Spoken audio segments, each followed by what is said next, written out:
mi nombre es Isabel Trinidad Álvarez. Yo nací en la provincia de Neuquén, en un pueblo del norte de la provincia, del departamento Minas de la provincia, que se llama Andacollo.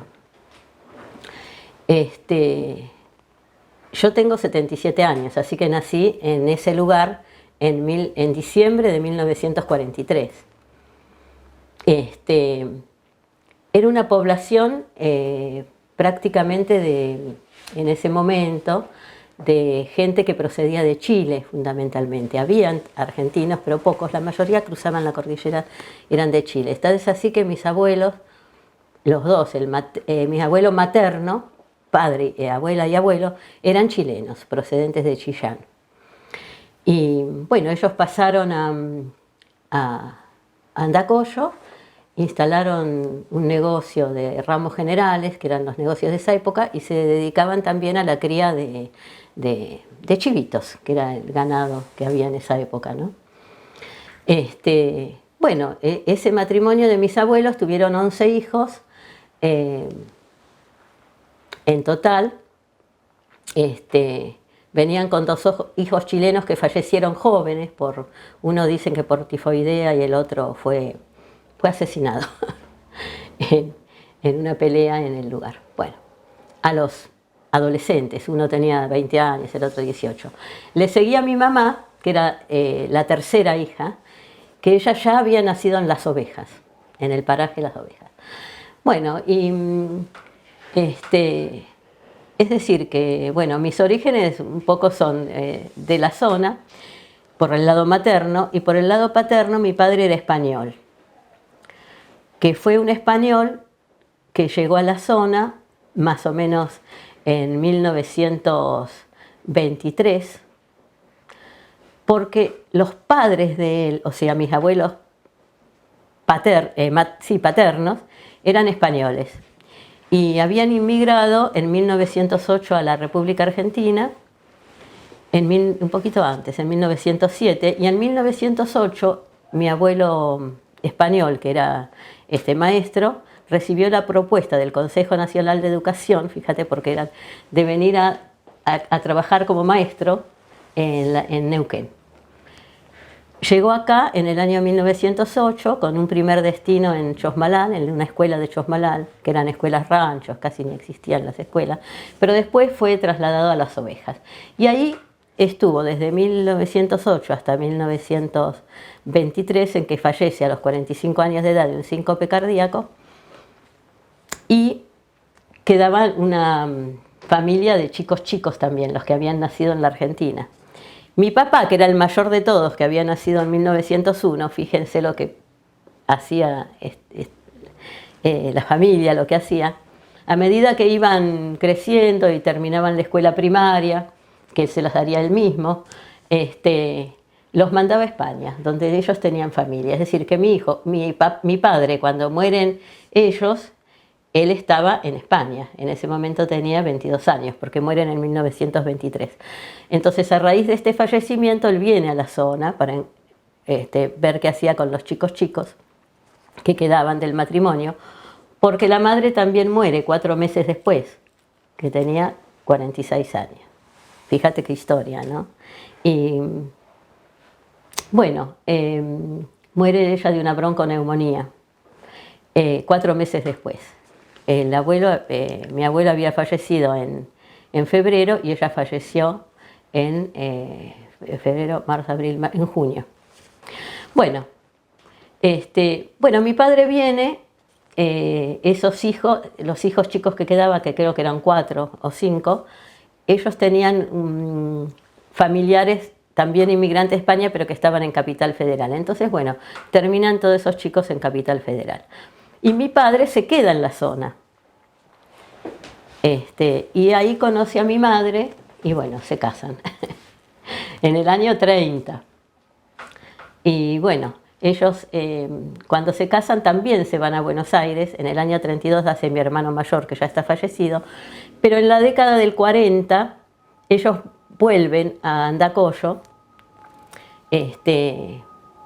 bueno, no sé, por alguna razón habrán venido, económica o no, o familiar, y se instalan en Andacollo, antes del año 40. Creo que mi hermano mayor, cuando vinieron, tendrían, de vuelta, tendrían 6, 7 años, una cosa así. Bueno, en el año 41 nace mi hermano, otro hermano, mi segundo hermano, digamos, y en el año 43 yo. Nosotros dos en Andacollo, como era en esa época. No había médico, no había, esporádicamente había algún médico. Bueno, y están en Buenos Aires unos años más, pero mi madre, ella insistía mucho para no quedarse en la zona, porque ella veía que había mucha dificultad para criar los hijos, mucha pobreza. Si bien ellos no estaban mal porque el padre de ella tenía un negocio de ramos generales, bueno, pero ella decía, no hay educación, no hay escuela, no hay médicos, bueno, en invierno se quedaban aislados por la nieve, a veces les tenían que tirar víveres por helicóptero, bueno. Ella quería salir de la zona, entonces más o menos en el año 47 creo que vuelven a Buenos Aires. Y bueno, yo en esa época tenía 4 o 5 años, cuando vuelven de nuevo a Buenos Aires. Es decir que, y de ahí ya quedamos viviendo en Buenos Aires, en Capital Federal. Yo hice la escuela primaria en Capital Federal, la escuela secundaria también. En el normal número 9 me recibí de maestra en el año 61.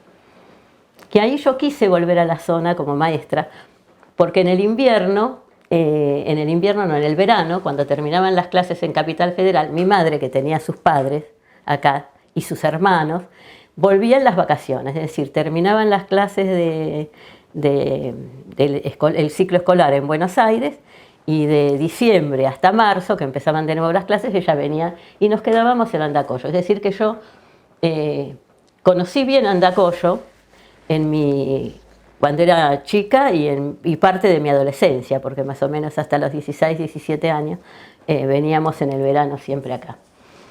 Y bueno, conocí a algunos médicos en esa época que habían ingresado en el año 65 a Lores. Yo lo conocí en Andacollo. Lo vi una vez en casa de una tía, por ejemplo, que él era el médico de Andacollo. Bueno, y ahí yo quise venir como maestra, porque en esa época yo tenía 17, 18 años y me había recibido de maestra y veía a las maestras acá. Pero mi mamá, cuando yo dije que quería venir acá de maestra, un poco se opuso. Y entonces yo, bueno, que era adolescente y todo, y además quería estudiar medicina, porque ya en tercer año yo había decidido que quería estudiar medicina. Entonces, bueno, no vine, aunque las clases eran de verano acá, ¿viste? Bueno, y bueno, estudié medicina, me recibí, ingresé en el año 61, yo me recibí de maestra. Perdí 2 años porque cuando me fui a inscribir a la Facultad de Medicina resulta que no entra ni los que tenían un secundario del comercial ni el magisterio podían entrar en la facultad. Tenías que dar las equivalencias del bachiller. Estaba esa disposición, que después se sacó. Bueno, entonces empecé a dar las equivalencias del bachiller, que había aprobado las de cuarto año, y al año siguiente ya se anula esa disposición. Entonces ingresé al premédico, al ciclo premédico, debe haber sido el año 63 ya. Y bueno, y ahí ya seguí la carrera, me recibí en el año 70. Ya también había decidido durante la carrera hacer pediatría y entonces me inscribí para las residencias, que era el sistema CONAREME en esa época. Y bueno, entré al Hospital de Niños Ricardo Gutiérrez en el año 71. En esa época era de 3 años la residencia y terminé en el año 74. En el año 73 me entero en el Hospital de Niños, porque se difundió en el Hospital de Niños un convenio que había hecho la provincia de Neuquén con el gobierno de la provincia de Neuquén, el gobernador de ese momento era Felipe Zapata, un convenio con la Universidad de Buenos Aires y el Hospital de Niños de Buenos Aires, con lo cual venían residentes a rotar, era voluntario esto, el residente que de segundo o tercer año, no el de primero, el de segundo o tercer año que quisiera rotar por el Hospital Castro Rendón, lo permitían, digamos, ¿no? Y veníamos con un residente de tercero, un residente de segundo y un alumno de la cátedra de pediatría del doctor Raúl Vázquez, que era uno de los que participaban en ese plan de educación continua. Y además yo me había enterado que ex residentes, entre ellos María Elena Chiesa, que cuando yo entré en primer año ella era jefa de residentes, y Ernesto Maletti, y Alejandro Ferrari y otros médicos habían venido al Hospital Castro Rendón Neuquén. Entonces me anoté para venir a esa rotación. Vine en el año 73 a rotar con una residente de segundo año que era Ana Gardes, y yo de tercero, y una alumna, que no recuerdo el nombre, una alumna de la cátedra de... Y viajamos con el doctor Gerardo Givi, que en ese momento era jefe de residentes, es el que siguió a María Elena Chiesa, y él venía ya a instalarse al Hospital Castro Rendón, como médico de planta, digamos. Viajamos en el tren hasta acá, nos recibió en la estación el doctor Alejandro Ferrari. Bueno, y ahí nomás empezamos nos llevó al hospital, bajamos del tren, nos llevó al hospital. Y bueno, ahí nos integramos al servicio de pediatría de esa época, que era un servicio de pediatría muy chiquito, en un hospital que era también chiquito. No era precario, pero tenía... La infraestructura no tenía nada que ver con lo que nosotros conocíamos en Buenos Aires. El servicio de pediatría en ese momento, habían algunos médicos del hospital que habían llegado del hospital de niños, los que nombré, se integró el doctor Givi, y habían médicos que ya estaban, entre ellos el doctor Mantilaro, el doctor Bulgarelli, que eran los que habían entrado con el plan de salud. Y había médicos que eran del servicio de pediatría, que estaban nombrados de antes, en el viejo hospital, en el viejo servicio de pediatría. Entre ellos Rosa Zuleta, Marta Acuña, Pereira Duarte, Gertrudis. Bueno, y el doctor Azar, que era un médico que era el jefe de servicio de pediatría en ese momento. Bueno, estaba en plena transformación el hospital. Ya el doctor Mantilaro, por ejemplo, había tomado un pasillo para internar a algunos neonatos, porque el servicio de pediatría trabajaba nada más que a la mañana, había algunos consultorios externos y los niños internados en ese momento. No había guardia por pediatras. A la tarde del hospital los niños quedaban a cargo de la guardia general del hospital, que ninguno era pediatra, porque no había guardia activa de pediatría. Y el doctor Azar funcionaba como guardia pasiva, a veces lo llamaban, a veces no. Bueno, él era el jefe del servicio, yo me empecé a integrar, estuve 4 meses rotando ahí en el año 73, desde mayo hasta agosto. Ahí volví yo después a la residencia, ahí tomé contacto, con el servicio de pediatría y con algunas autoridades de salud, entre las cuales estaba el doctor Pellín, que era el director de salud en ese momento, me había entrevistado. Bueno, nos entrevistaban a todos en ese momento las autoridades de salud, todo el que llegaba nuevo lo entrevistaban. Así que bueno, ahí habíamos tomado un contacto. Y bueno, me volví después en agosto a Buenos Aires, terminé la residencia en mayo del 74, a fin de abril, digamos, viste que las residencias empezaban en mayo. Y bueno, y ya me habían avisado del Hospital Neuquén, de salud, digamos, habían mandado un aviso de que había un concurso de antecedentes para cargos de pediatría en el servicio de pediatría. Me habían mandado ese aviso, yo mandé mis antecedentes, que en ese momento eran pocos, porque era la residencia que terminaba en pediatría y que había estado acá, ya me conocían.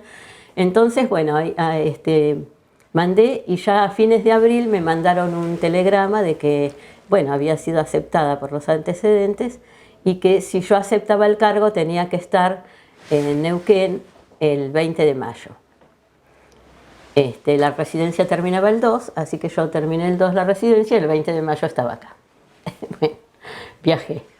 Y bueno, y ahí bueno, me integré al servicio de pediatría de ese momento, que ya el 20 de mayo del 74 ya se mudaba el servicio de pediatría a la planta nueva, que se llamaba en ese momento. Habían hecho una construcción para el servicio de pediatría en el primer piso del hospital, que era nueva, todo nuevo, las cunitas nuevas. Habían bastantes unidades de internación, habían 40, y algunas camitas eran para neonatos, que ya habían salido también de ese pasillo, y se empezó, bueno, con la venida ya de esos pediatras que habían venido. Junto conmigo vinieron algunos pediatras de otro lugar, más o menos en ese momento entró la doctora Garibaldi, que ella era ex residente del Hospital Argerich de pediatría. Bueno, se integraron algunos otros médicos pediatras también. Y el pediatría se empezó a armar el servicio de distinta manera, ya con guardias activas, con médicos full time, que iban a estar mañana y tarde en el hospital, y haciendo guardia activa de pediatría, que en ese momento, como éramos pocos los pediatras, hacíamos una cada día, pero después, como era altísima la demanda, se empezó a hacer guardia de a 2 pediatras, pero ahí teníamos que hacer entonces 2 guardias por semana cada uno. Era más o menos como el ritmo de la residencia. Como veníamos casi todos salidos de residencia, teníamos ese ritmo y bueno, no hubo mucho problema para cumplir ese régimen, ¿no? Que era bastante exigente en horario, porque era el horario completo todos los días, los sábados también 4 horas y después 2 guardias por semana y una rotativa de domingos. Cada 6 domingos una rotativa. Bueno, era bastante exigente, estábamos prácticamente ahí. Bueno, y ahí sí empezó a funcionar el servicio de pediatría. Algunos médicos de los antiguos, digamos, de los que ya estaban, no se adaptaron a esta forma de trabajar y algunos se fueron, renunciaron o eligieron otros caminos para su profesión, otros se quedaron y se integraron. Como el doctor Novodvores, el doctor Pereira Duarte, que después, bueno, él también se fue, pero no enseguida. El doctor Azar siguió siendo el jefe de servicio varios años. Y además hacía medicina asistencial también en el hospital, haciendo consultorios externos. Y bueno, así empezó a funcionar, y como la prioridad era el plan materno-infantil, se empezaron a elaborar las normas de atención del niño menor de 2 años, que le llamábamos así, para sistematizar la atención, que no estaba sistematizada hasta ese momento.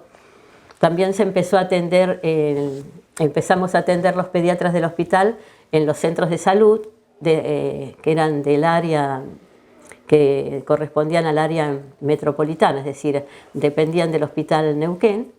En esos centros de salud, que se les llamaban centros periféricos, se había organizado, había una enfermera, había un pediatra, no en todos, pero en muchos había un médico clínico también, y en algunos habían ginecólogos, de los nuevos que habían ingresado al hospital, ¿no?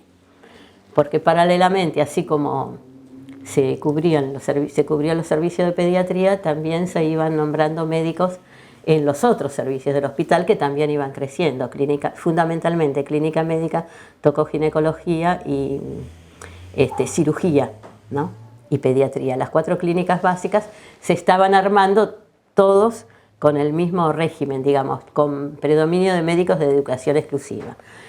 Para los otros servicios también se contrataban o se nombraban médicos con residencias completas, ¿no? Para cambiar la dinámica de trabajo de la época, que era como era en casi todos lados. El médico iba a la mañana al hospital y a la tarde iba a hacer otra actividad, la que fuera, ¿no? Fuera del hospital. Bueno, así empezamos a crecer en el servicio, se fueron incorporando después otros médicos. Elaboramos primeramente la norma de atención del niño menor de 2 años, que se llamaba, la cual abarcaba, la norma de atención abarcaba desde el control de la mujer embarazada y el control en salud del niño hasta los 2 años de vida, que era la etapa más vulnerable en ese momento porque había una mortalidad infantil muy alta, ¿no? muy alta. Cuando nosotros llegamos cuando yo llegué en el 74, era alrededor de más de 120 por 1000, 120, 124 por 1000. Se morían muchos niños neonatos por complicaciones del parto o partos domiciliarios, y muchos niños en el primer año de vida por las enfermedades predominantes de la época, ¿no? Diarreas agudas, enfermedades infectocontagiosas, todas prevenibles por vacunas o que se podían evitar.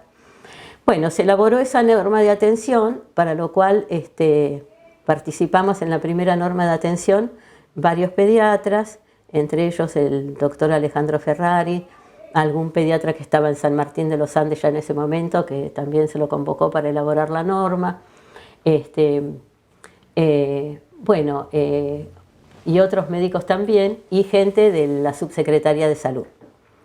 Sale la norma de atención, toda sistematizada, como iba a ser la norma de atención de los niños menores de 2 años, el que le llamábamos los niños, que no solo se iban a atender los niños enfermos, sino también los niños sanos. También eso permitió saber qué cantidad de desnutridos había en la provincia, cuántos niños quedaban bajo control, quiénes cumplían la norma de atención, que estaba todo sistematizado, con controles médicos en los meses claves, en la cual se controlaba el crecimiento, el desarrollo madurativo, que estuvieran los esquemas de vacunas completos, se hicieron campañas de vacunación. Bueno, todo lo que es atención primaria de la salud, la prevención, para que llegara a la mayor cantidad de familias posibles y que la cobertura abarcara la mayor cantidad de niños posibles. Bueno, a medida que esto se cumplía, las normas se difundían desde el nivel central, es decir, una vez que la norma estaba realizada y aprobada, se difundían a toda la provincia, a los médicos generales de la provincia y a los pediatras que hubiera en el interior, a través de reuniones que organizaba la Subsecretaría de Salud, que se organizaban en distintos puntos de la provincia, ¿no? Y en la cual concurrían gran cantidad de médicos del sistema, digamos, ¿no? Es así que todos los niños, fueran los niños de Neuquén Capital o los niños del resto de la provincia, todos eran atendidos con la misma norma de atención. Y esto se enseñaba también a los residentes de medicina general o rural, como se llamaba en esa época, que esa residencia empezó en el año 74 también. Es decir, como que todo en el año 74 confluyeron varias cuestiones que permitieron que el sistema de salud creciera, ¿no? Y esto además tuvo un apoyo político, porque hubo que poner presupuesto, en el interior sobre todo reacondicionar hospitales, se crearon las zonas sanitarias, de la cual dependían esos hospitales del interior.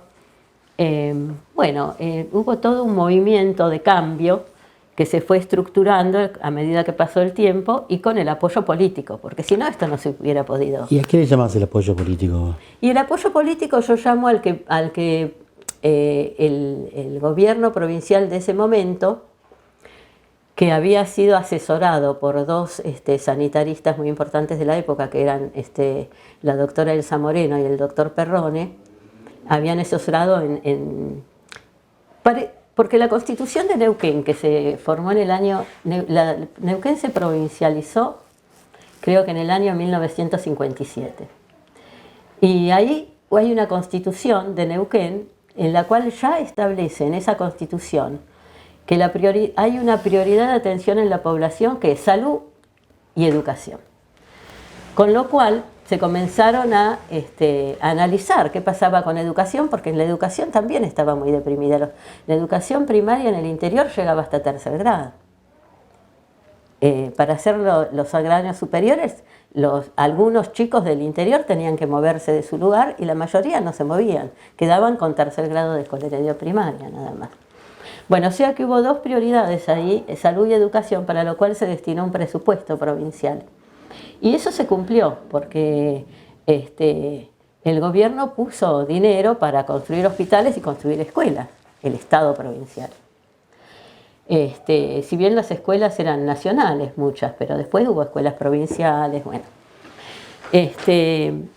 Y además al cambiar el régimen de los médicos, la dedicación exclusiva, el médico que entraba con dedicación exclusiva estaba bien remunerado para la época. Es decir, se podía vivir con ese sueldo.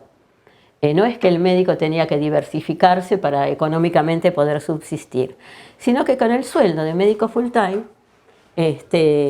se podía realmente vivir bien, alquilar una casa para vivir, el que tenía familia podía mantener su familia. De hecho, muchos médicos venían o parejas de médicos o con familia. Obviamente había también una dispersión, porque algunos se adaptaban y otros no a ese régimen, ¿no?, de trabajo y al lugar.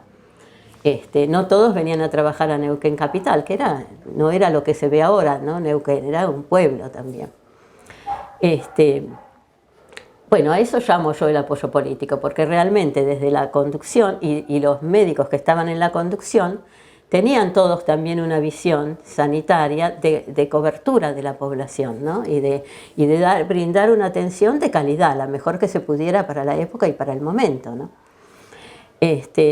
Y además porque uno proponía cosas y la verdad que era como que parecía que en Neuquén todo se podía, ¿viste? Por ejemplo, yo te doy un ejemplo, yo entré en el año 74. En el año 76, antes de la dictadura, que ya había un ambiente medio pesado, ya se había desarmado el plan de Río Negro y muchos médicos de ese plan SNIF, del de Río Negro, fueron captados por Neuquén, aún en plena dictadura, y los cuales muchos se quedaron, qué sé yo, cirujanos importantes, tocoginecólogos, clínicos, y muchos que venían de Buenos Aires, escapando de Buenos Aires, o no sé, ¿viste?, porque se enteraban del plan y les llamaba la atención y venían de otros servicios. Así vino el doctor Kremer para el servicio de clínica médica, el doctor Lozada para el servicio de cirugía, que lo armó, que tenía residencia completa en cirugía más residencia oncológica. Bueno, se armaron todos los servicios. Y yo digo, todo se podía. Por ejemplo, en el año 76 bueno, ya se había aumentado el servicio, varios pediatras, y se había incorporado un cirujano infantil también del Hospital de Niños, el doctor Nelson Iglesias, que fue el primer cirujano infantil de la provincia, que trabajó durante muchos años como único cirujano infantil, que era llamado de todos lados, no solo del sistema público. Él trabajaba en el sistema público, pero si había algún chico complicado quirúrgico en una clínica, lo llamaban también. Es decir, él vivía de guardia pasiva. Bueno, y se había pedido por los diarios un neurocirujano. Y bueno, se presentó un neurocirujano, que es el doctor Carlos Casullo, que había terminado su residencia con Christensen, en Buenos Aires, la residencia de Christensen, que creo que era del Rawson. Él se presentó por ese aviso que salió en el diario Clarín, vino a conocer la zona, habló con las autoridades de salud y lo nombraron. Bien justo antes de finalizar, creo que fue en el año fines del 75, por ahí, antes de comenzar la dictadura. Y la esposa de él era una médica que, si bien no tenía residencia en pediatría, era una médica que había hecho experiencia de pediatría en Buenos Aires y había hecho una residencia incompleta en psicopatología infantil, que por la venida del esposo acá no la terminó. Y tenía conocimientos, es decir, pediátricos de psicopatología. Entonces estaba la disyuntiva si la nombraban en salud mental o en pediatría. Bueno, viene el golpe de Estado y previo al golpe de Estado el gobernador Zapac nombra varios. La noche anterior firma varios nombramientos, entre ellos el de Carlota Pérez, que es una médica neuquina también, que había terminado una residencia en Buenos Aires y que la nombró él esa noche, el doctor Casullo y a la doctora Celia de Stefano, a la doctora Celia de Stefano, no, perdón, al doctor Casullo, y no me acuerdo qué otro nombramiento más, pero hubo varios nombramientos que él hizo antes de que fuera el golpe de Estado, y que él sabía que lo iban a sacar del gobierno, digo. Bueno, Bueno, a raíz de ¿a qué le estaba contando esto? Porque lo del Neuquén, que todo se puede. Bueno, al año siguiente, ya con la dictadura, en el 76, finalmente se logra que la doctora Celia de Stefano, que era la esposa del doctor Casullo, la nombraran, y la nombraron en pediatría, no en salud mental, sino en pediatría. Ella empezó a trabajar en pediatría y también era maestra ella de origen, y ella había trabajado de maestra en domiciliaria en Buenos Aires. Y le llamó la atención, y domiciliaria hospitalaria que había en Buenos Aires.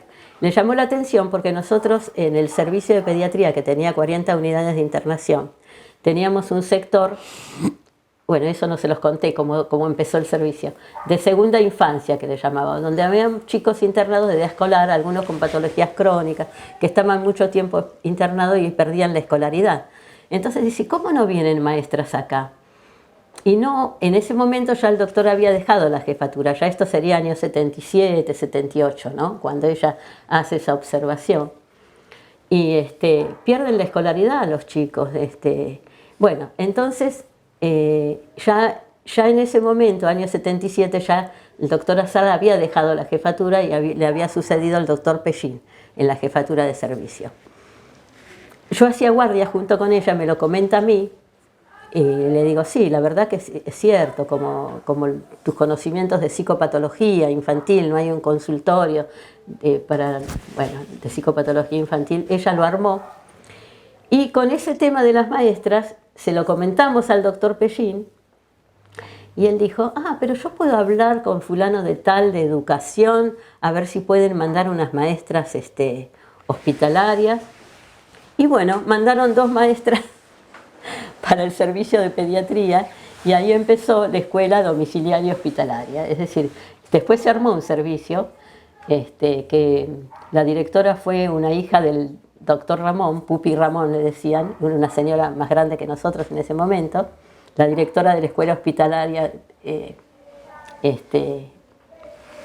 domiciliaria hospitalaria, que tenía pocas maestras, y bueno, ella la habían puesto a organizar eso. Y ella tuvo mucho contacto con nosotros, que era una hija del doctor Ramón, que es un médico muy conocido en Neuquén de otra época, que había llegado acá en el año 30 a instalarse en Neuquén. Ella era hija de ese médico. Bueno, y así que tenía también un sentimiento especial por los médicos y el hospital. Así que se integró muchísimo y armó la escuela domiciliaria hospitalaria, pero surgió así. Por eso te digo, alguien tenía una idea y se ponía en práctica, digamos. Y había un apoyo de las instituciones del momento, si era factible, ¿no? Y bueno, el servicio de pediatría de la época nosotros lo teníamos dividido había 40 unidades de internación. Y un sector pequeño era de neonatología. Y lo habíamos dividido en sector de niños infectados, que habían 6 camas, un sector que le llamábamos de terapia intensiva, que cuando entró el doctor Allende se encargó de ese sector, que entraban niños accidentados, niños graves, niños intoxicados, con las intoxicaciones de la época que eran por órganos fosforados, por la producción de la zona, que eso también después se prohibió, la utilización de órganos fosforados, pero en esa época recibíamos bastantes niños intoxicados con órganos fosforados. Bueno, accidentes domésticos o no, quemaduras. Bueno, terapia intensiva, el sector de terapia intensiva, el sector de intermedia 1, que había 12 camas, que eran las patologías más habituales, neumonías, bronquiolitis, niños para hidratar, con diarreas, en fin. Y un sector de primera infancia, que es el que te digo que tenían niños, internábamos niños hasta 13 años, porque después no nos daba la infraestructura para internar adolescentes, por ejemplo, porque no cabían ni en las camitas. Bueno, esos se internaban en el sector de adultos.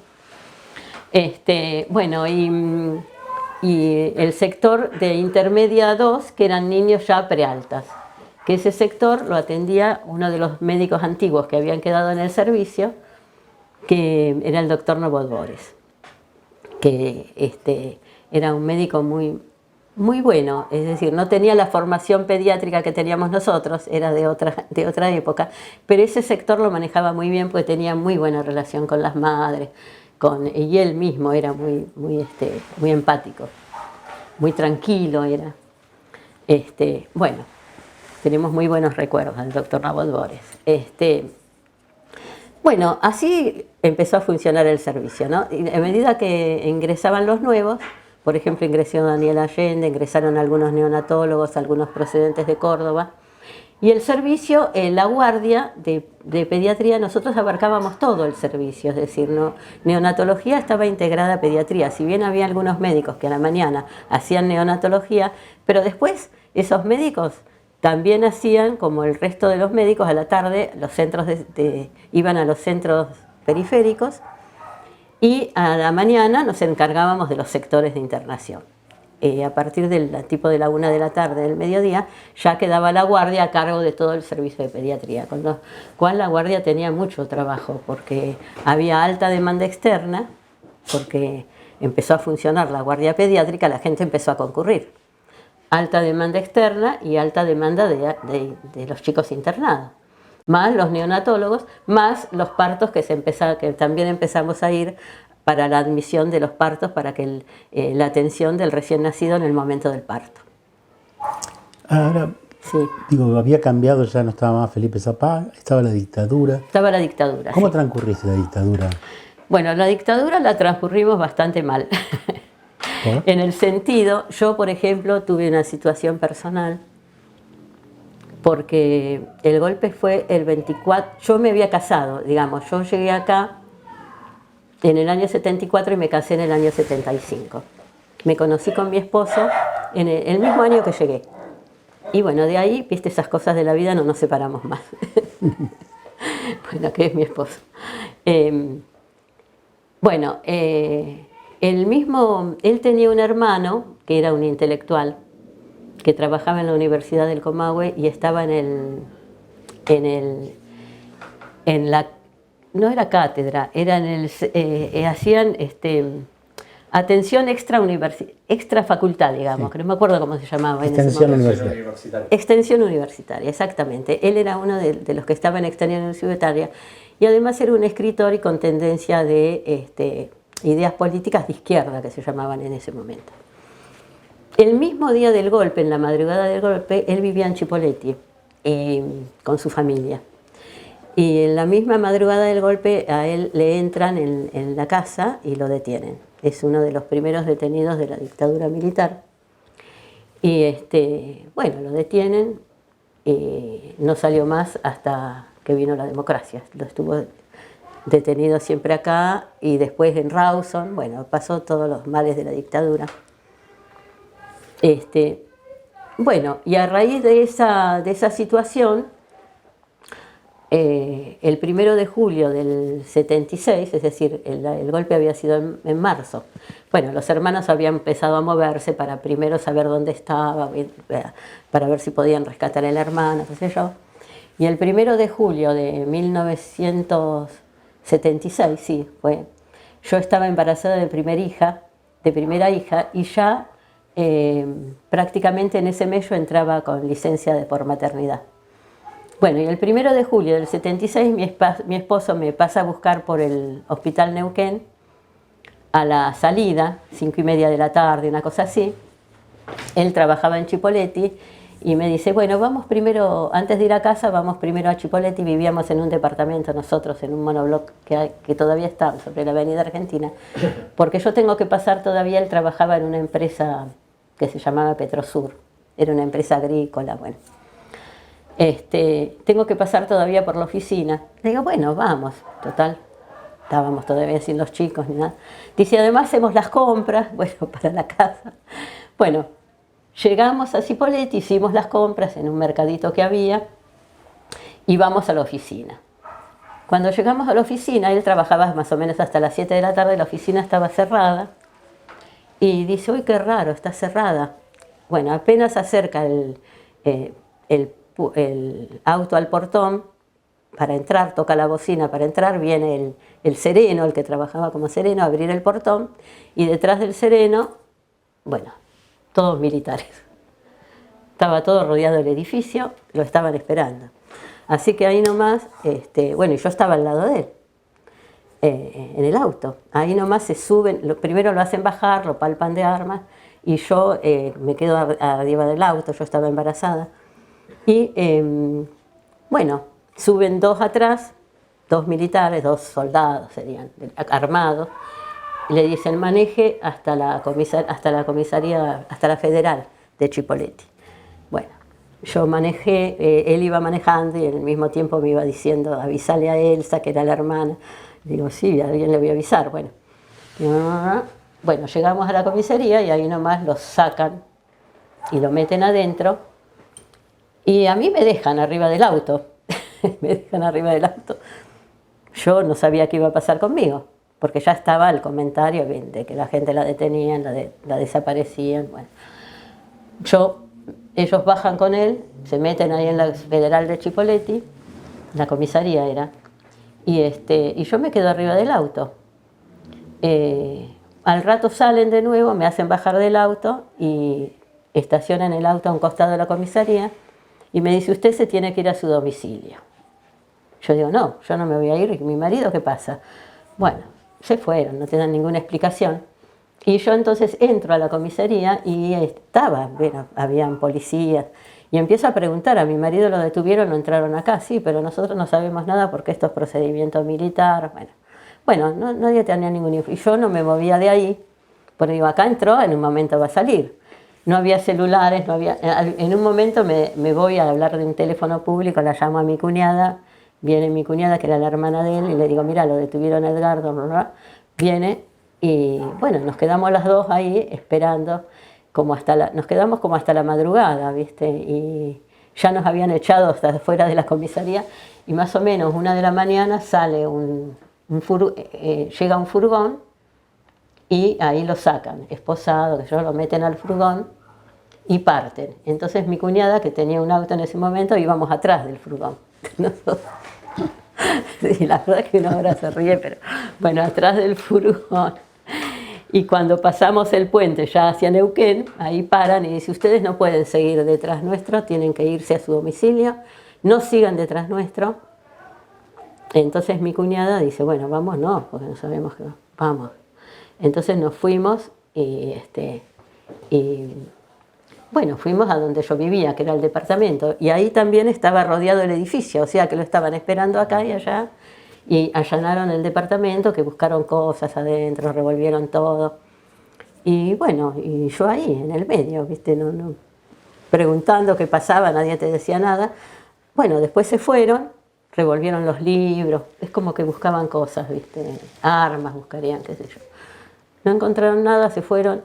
Y así que bueno, ya esa misma mañana yo fui al comando a averiguar qué pasaba. Y ahí, bueno, nadie te decía nada, ¿no? Es una disposición del Poder Ejecutivo Nacional, hasta que no se sepan sus antecedentes y nada, no se sabe nada. Bueno, así pasaron 3 meses, hasta que un día, bueno, antes de los 3 meses ya me lo dejaron ver en la U9, estuvo siempre en la U9. Lo sacaron a la famosa escuelita para interrogar, bueno, en el interín. Y bueno, después lo mandaron a la U9 y unos meses después, una madrugada, llegó a casa. Lo habían soltado. Que él dice, me soltaron de madrugada, yo no sabía qué iba a pasar. Porque el compañero de él de celda, que era un muchacho de Cutralcó de 20 años, que también estaba detenido, ya había desaparecido. Es decir, lo habían soltado una noche, a las familiares le decían que ellos lo habían soltado y ya había desaparecido. Bueno, dice que antes de ir al departamento hizo un rodeo por Neuquén, caminó mirando a ver qué pasaba, hasta que al final se animó, golpeó la puerta. Yo escuché que alguien golpeó de madrugada a él, abro y era él. Así que bueno, un poco antes de que naciera mi hija apareció, y mi hija nació, la mayor, el 24 de ese año, de septiembre. Bueno, y en el gobierno primero estuvo Martínez Wallner, que era muy autoritario, incluso a veces aparecía en las guardias. Una vez apareció en una guardia que estábamos la doctora Garibaldi y yo, y sumarió a todos los de la guardia porque había habido un conflicto con un adulto y el médico de guardia. Bueno, y ya habían sacado al doctor Bularelli y al doctor Mantilaro, lo habían trasladado del lugar. Y bueno, estaba el ambiente pesado. algunos médicos de Chipoleti, entre los cuales había una compañera mía de residencia, la doctora Paulaza, que se exilió en Alemania. Ella había venido con el plan de Chipoleti. Bueno, y ahí vivió en Alemania el resto de eso. Bueno, pasaban esas cosas, ¿no? Y no sabíamos. ¿Volvieron a tener alguna otra situación así durante la dictadura? ¿No? Después, cuando vino Trimarco, eso se aflojó un poco. Cuando vino Trimarco aflojó un poco. Y en el caso nuestro, no molestaron a nadie más de la familia, pero sí mi cuñado, el hermano mayor de él, estuvo detenido en la U9 acá mucho tiempo, y después de la U9 lo trasladaron a Rawson. Todos pasaban por la famosa escuelita de Neuquén. Mi marido también pasó, estuvo una semana, según me contó después, porque de entrada no me contó, pero estuvo una semana esposado en una cama con los ojos vendados, interrogado y demás, antes de que lo soltaran. Y mi cuñado estuvo detenido bastante tiempo en la U9 hasta que finalmente lo trasladaron a Rawson, y ahí estuvo detenido hasta el año 78, un poco antes de que viniera la democracia. Pudo exiliarse por tramitaciones que había hecho mi suegro, que era dinamarqués, a través de la Embajada de Dinamarca, para que él pudiera salir del país.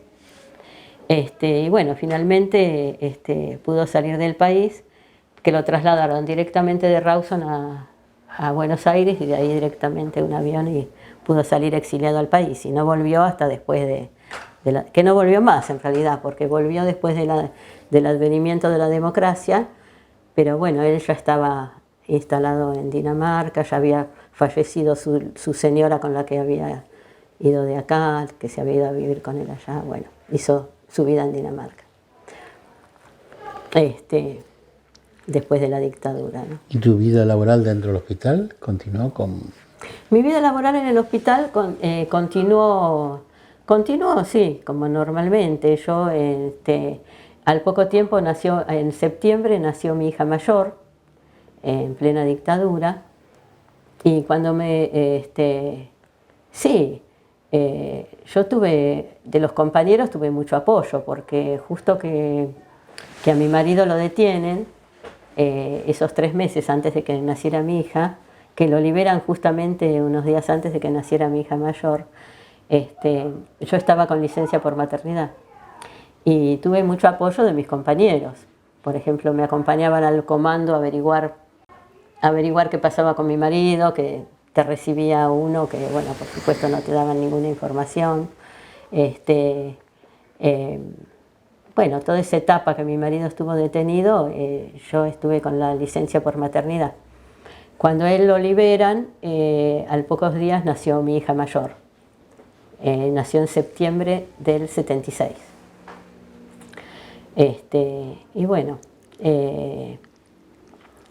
sí, eran épocas duras, ¿no? Incluso en el hospital había intervenciones de los militares, por ahí entraban.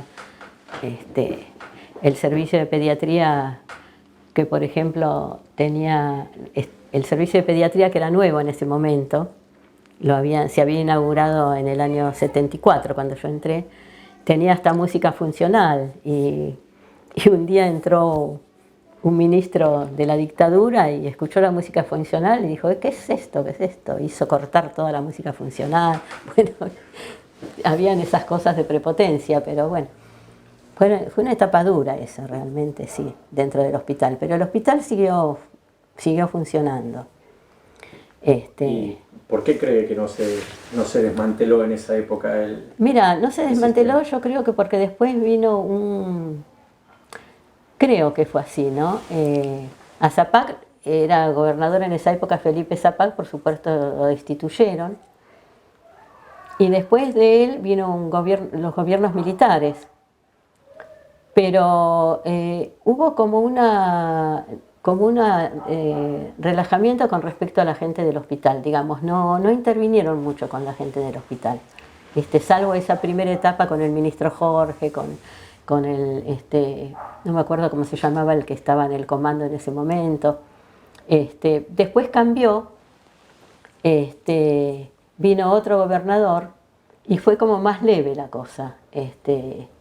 Y bueno, Zapac tuvo 2 hijos desaparecidos en la dictadura, muertos en la dictadura. Y bueno, hubo como un equilibrio, inestable, pero equilibrio en esa época. Y bueno, siguió funcionando el servicio de pediatría y en esa época de la dictadura, bueno, hubo una época que fue brava, había mucha gente que venía a las guardias nada más, venían de noche, nunca dejamos de atender nosotros, ¿no? Algunos venían con miedo al servicio de que los detuvieran, la gente común, los chilenos, sobre todo, ¿te acordás del conflicto con Chile también? Acá hay mucha población chilena, entonces los chilenos venían mucho a consultar por guardia con sus hijos, porque se animaban a venir de noche, por ejemplo. Fue una etapa difícil, pero bueno, pasó. ¿Y con la vuelta a la democracia? Y con la vuelta de la democracia, ahí, bueno, el servicio de pediatría siguió funcionando, ¿no? Siguió funcionando, se amplió, también se armaron otros servicios de clínica médica, cirugía, con muchos médicos jóvenes, nuevos, salidos de las residencias. Entonces cambió el hospital, el perfil del hospital cambió totalmente. ¿Y la relación con el interior cómo era? Y la relación con el interior, como se había formado una residencia en esos años también, se había formado una residencia de medicina general en el Hospital Castro Rendón, que empezó en el año 74, y esos exresidentes iban a los hospitales del interior. Eso no se cortó, eso siguió siendo así, a pesar de que el gobernador Zapac no estaba más en el gobierno. Se siguió manteniendo así durante los años de la dictadura, hasta el advenimiento de la democracia. Los médicos residentes de medicina general, que se llamaban, rotaban en el Hospital Castro Rendón por las 4 clínicas básicas que se había armado el Hospital Castro Rendón. No lo tocaron demasiado el Hospital Castro Rendón, sobre algunos traslados que hicieron. Pero siguió funcionando. ¿Y vos no trabajaste nunca en el interior? En el interior no, yo trabajé siempre en el Castro Rendón. Solamente hicimos una pasada en el interior antes de que terminara la primera camada de residentes de medicina general, que le llamaban así, que empezó esa residencia en el año 74, justo que cuando yo empecé, también en el año 74, cuando terminé mi residencia en el Hospital de Niños de Buenos Aires, yo vine a trabajar y ya me quedé acá. Y bueno, cuando estaba por terminar la primera camada de residentes de medicina general del hospital, los mandaban al interior, a trabajar al interior del país, de la provincia, perdón. Hubo una pasantía de los médicos del Hospital Castro Rendón para cubrir un poco los cargos que iban a cubrir esos médicos generales que terminaban su residencia en el Castro Rendón. Y ahí hicimos rotaciones por algunos hospitales en el interior. A mí me tocó ir a Piedra de Águila, un mes más o menos, que íbamos de a 2 entre el servicio. ¿Vos fuiste jefa del servicio? Fui 8 años jefa del servicio de pediatría, 2 periodos.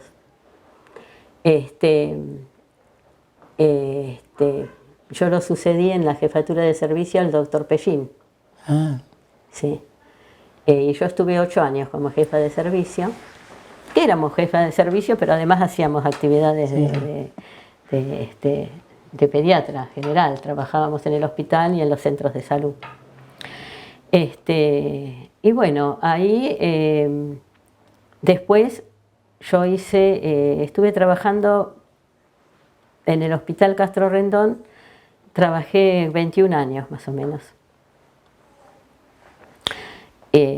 8 años fui jefa de servicio y después el resto fui jefa de pediatra de planta, digamos. ¿No tuviste cargo de gestión más que la jefatura esa? No, tuve un cargo de gestión, hice la jefatura del servicio de pediatría, que estuve 2 periodos seguidos. Y después estuve en el interín cuando estuve en la Subsecretaría de Salud en la Dirección de Maternidad e Infancia. Pero ahí estuve unos 3 años. Es que estuve mientras era jefa del servicio, digamos, me pasaron a la Dirección de Maternidad e Infancia en la Subsecretaría de Salud. Estuve casi 3 años ahí. ¿Y el ministro era? Y el ministro era de Salud, espera que me acuerde. El ministro era Vaca Narvaja. Con Vaca Narvaja. Sí, Vaca Narvaja.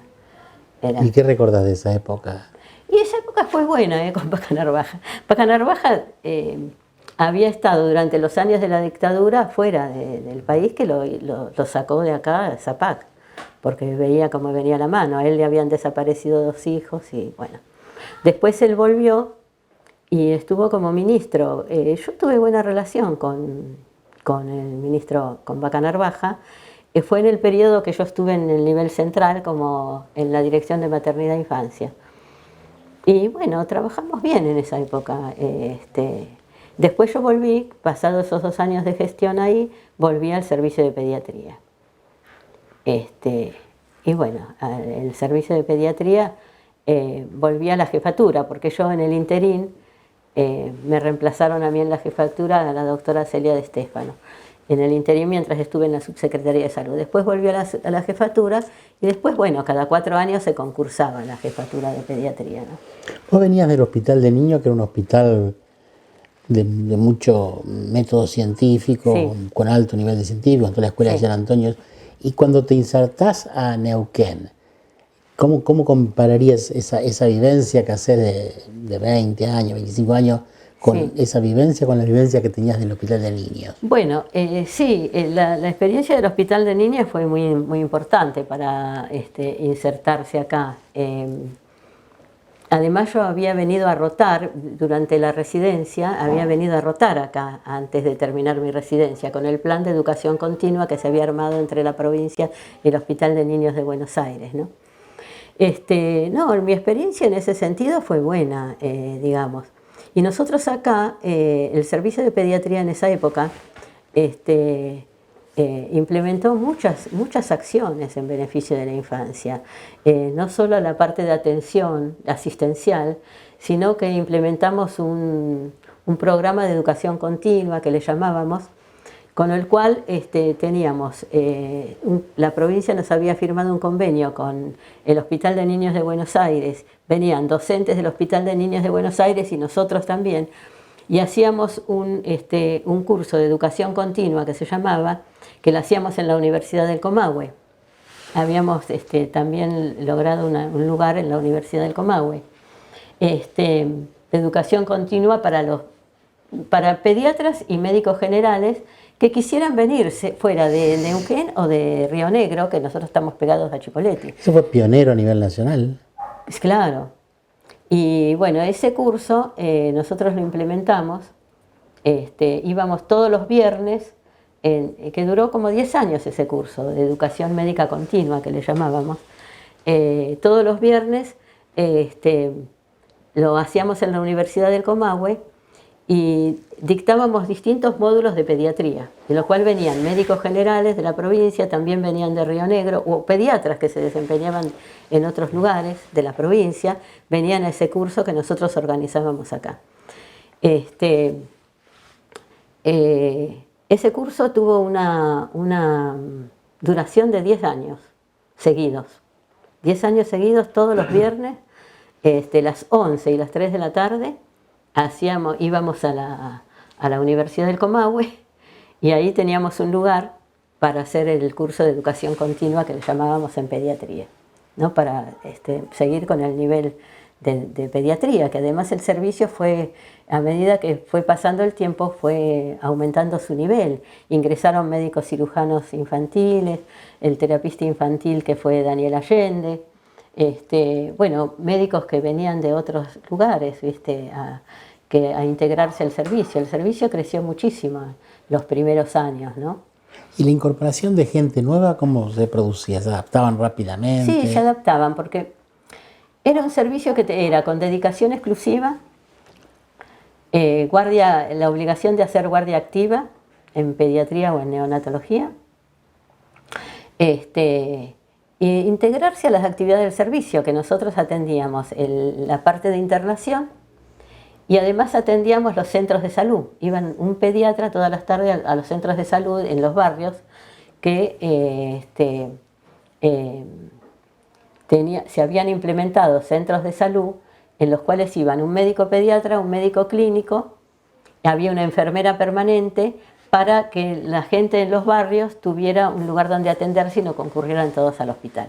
Y era atendido por los mismos médicos del hospital a las tardes, es decir, que nosotros a la mañana estábamos en el servicio, a la tarde íbamos a los centros de salud o consultorios externos en el mismo hospital y empezó la guardia activa de pediatría, que hasta el año 74 no había. Empezamos con los pediatras que nos incorporamos a partir de ese año, guardia activa de pediatría. Y después se implementó también la atención en neonatología. Después, con el correr de los años, se diferenció el servicio de neonatología del de pediatría con personal propio en los dos servicios. Fue creciendo, a lo largo de los años fuimos creciendo. ¿Y la relación con el colegio médico y los pediatras del sector privado, cómo era? No era mala. El colegio médico no teníamos mucha relación nosotros porque, bueno, los médicos full time prácticamente no éramos socios del colegio médico. Hubo un momento que en el hospital Castro Rendón, en todos los servicios, casi todos los médicos eran full time. Porque, bueno, se produjo un desgranamiento natural, digamos, ¿viste? Los médicos de antes no aceptaban el régimen full time. Si bien no se los obligaba, pero se fueron desgranando solos. Algunos se iban, algunos se fueron hasta de la provincia y otros quedaban, y los que quedaban se integraban. Pero hubo mucho nombramiento de médico full time en esos años. Y bueno, si bien empezó también una relación con el colegio médico de la provincia, pero era como un grupo aparte los médicos del hospital. ¿Por qué crees que se pudo construir algo tan fuerte, un sistema tan fuerte en Neuquén y que no se pudo replicar en ninguna otra provincia o como un ejemplo único en Latinoamérica? Sí. Mira, yo creo que hubo apoyo político de la provincia de Neuquén, porque el gobernador Zapag, que estuvo muchos años, fue gobernador de la provincia, era un hombre muy abierto, ¿viste? Era un hombre... y él fue gobernador muchos años de la provincia. Y fue el que implementó el cambio de salud de la provincia, el gobernador Zapag, Felipe Zapag. Fue el que aceptó todos los cambios que vinieron en salud, que le propusieron Elsa Moreno y Néstor Perrone, que eran médicos sanitaristas que vinieron desde Buenos Aires, que fueron un poco los que armaron el plan de salud, esto antes del año 74. Yo ingresé en el año 74. Yo hice la residencia en el Hospital de Niños en el año 71, 72 y 73. En el 74 vine a trabajar acá como médica full time, por ejemplo. Y bueno, esos años fueron muy, muy productivos, porque hubo como una ¿viste? Una coalición de ideas de un cambio en la provincia. Que la provincia en el sector salud estaba muy deprimida, se morían muchos niños, no había servicios buenos de atención. Fue cuando se implementó la residencia en el año 74, cuando yo vine acá, al mismo tiempo se implementó la residencia de medicina general, que fueron médicos que salían de esa residencia y tenían la obligación de ir a los pueblos y aceptaban esa obligación de ir a los pueblos alejados de la provincia.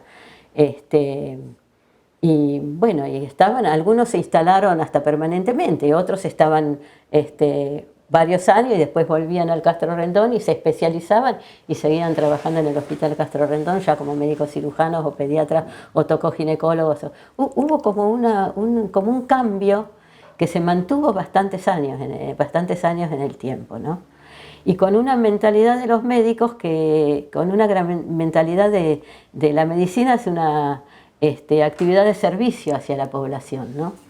Y se lograron indicadores en poco tiempo que, claro, que entusiasmaban, ¿viste? Por ejemplo, la mortalidad infantil, que cuando nosotros llegamos acá, en el año 74 era altísima, porque los partos no se atendían, no había atención de niños en el parto, había una mortalidad infantil muy alta por enfermedades infectocontagiosas, falta de vacunas. Bueno, todo eso se implementó, y se implementó a nivel de toda la provincia.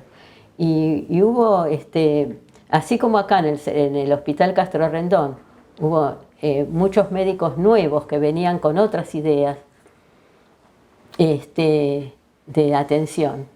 También se implementaron en los hospitales del interior. Por ejemplo, muchos compañeros míos de la residencia del Hospital de Niños vinieron a Neuquén y muchos trabajaban en el Hospital de Zapala, por ejemplo, se instalaron allá. Yo tuve la suerte de ingresar por acá y me quedé acá todo el tiempo, pero hubo otros que ingresaron por los hospitales del interior, ¿viste? Y bueno, y había una organización de servicios que lo hicieron los sanitaristas que entraron en esa época de Felipe Zapac, como gobernador, que organizaron todo el sistema de salud de la provincia de Neuquén, que tenía que hacer con complejidades crecientes. Es decir, se armaron los hospitales de nivel 3 en los pueblos más importantes, los hospitales de Chosmalal, Zapala, Cutralcó, los hospitales cabeceras pasaron a ser nivel 6, los cuales se mandaron también especialistas y vinieron especialistas de las clínicas básicas, ¿viste? Pediatras, tocoginecólogos y médicos clínicos que también venían al sistema de salud. Se organizó el sistema de salud en la provincia con el impacto de las enseñanzas que hizo Elsa Moreno, que estuvo varios años acá en el hospital. Y Néstor Perrone, bueno, fueron un poco los organizadores del sistema de salud.